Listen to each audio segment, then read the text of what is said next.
dareen ku beertay uurku taallo ayay ka dhaxashay galgaceelkii in muddo ay ku taamaysay.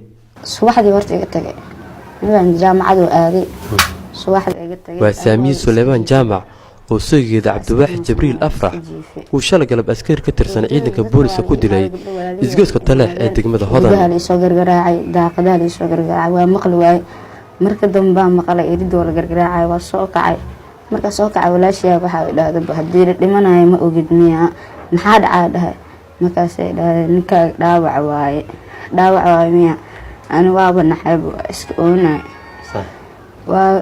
وابحني إسبتالك أندار شفا إسبتالك مركي أدنى وحالي لهاي ميد واعي إلا مرة رو لنتبع داوع أنا الإنسو داعي afar cisho ayay qoys ahaayeen laakiin hadda keli ayay nolosha ku noqotay nafsadeeda ayay ku samarsiinaysay sawirada moobilka uu lahaa waxaana ii sheegtay hadalkii ugu dambeeyay oo ay isdhaafsadeen. إنا لله وإنا إليه راجعون ويا بنا والله مركو أو جامعة آد أنا كعي جامعة آد ما أنت وده هذا محقق دعاء عادي وله بحا طبعا جرو يوصون قنقذ ويسون قنا وبحا يريدوا استجا ويسون قنا محقق دعاء ما أنت ما أقال وهم يودي عنو ده عادي إسكسر يريد كور أنا كاجحر داود يال وجوريا مرحوم عبدواحد جبريل أو شل الوجود الإسقوس كتلح طبعا حرمنا ساكي إن بوقنا جوريا مرحومك هلديس طبعا إيو ولا ليس بقى جودها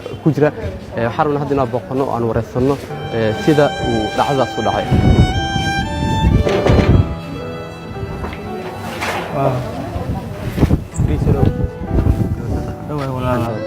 أرتي أكسر وتيجي.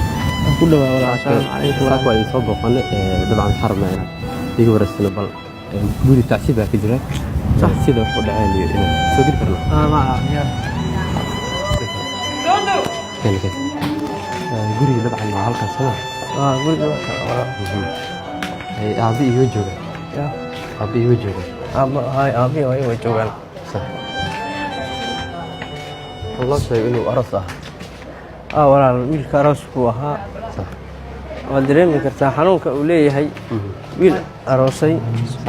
زكريا جبريل أفرح وولالك كوين مرحوم كجيرودي وحاو إيشاقي إنه هايران كريركا دادي سنة هيد 8 سنة جير قردي سنة أي آد ومرغودين أروسان هاي قبل سوقي سوق قولي هوايين على بكسو قادر ونيك كل هاي كدي من وحي يجيني كان نور هذا إن قلا ورهدا بين من سايدي كاركي وكان ويجي كدي اللي كاركي مكو أساس أوتو سايني كان ليف وكو قراعي عنق مكو ليف وكو قراعي وحد عضي عنق اللقح وقبصدي نيكي يوكو فيري markuu laba feer kale ku dhuftay ninkii hawada iska intuu kale imaad dhulka ku dhuftay ninka soo dilaayo ayaa ninkan kale heelo uu soo qeylay war hebelow unugii markuu hebelow lahay ninkii unugii qoriga arkay inta istaagu dhahay war yaa xabad iga daa marka xabad hal xabad kor u riday koodii hore markuu kor u riday markaas waxay ahayd unuga ha istaaga camal unugana ma istaagin oo ha ku boqa xabadii tii labaadna wuu ku riday